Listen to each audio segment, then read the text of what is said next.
Surat passport ઓફિસને ફરી બોમ્બથી ઉડાવી દેવાની ધમકી મળતા ડોગ સ્ક્વોડ અને બોમ્બ સ્ક્વોડની ટીમ દોડી ગઈ હતી.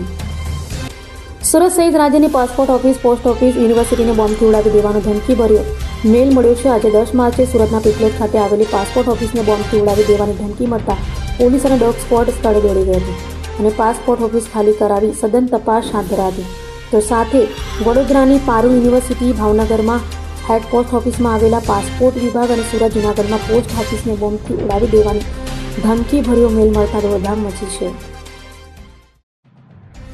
આજરોજ સવારે 8:49 આરપીઓ સુરતના ઈમેલ એડ્રેસ પર એલેક્સ પોલ મેનન આઉટલુકના ઈમેલ એડ્રેસ પરથી એક ધમકી ભર્યો મેલ આવેલો અને જેમાં જણાવેલું કે બપોરે 1:10 સુધીમાં પાસપોર્ટ ઓફિસ ખાલી કરાવી દેજો, નહીંતર પાસપોર્ટ ઓફિસને 5 ગેસ ભરેલા આઈઈડીથી અમે ઉડાવી દઈશું.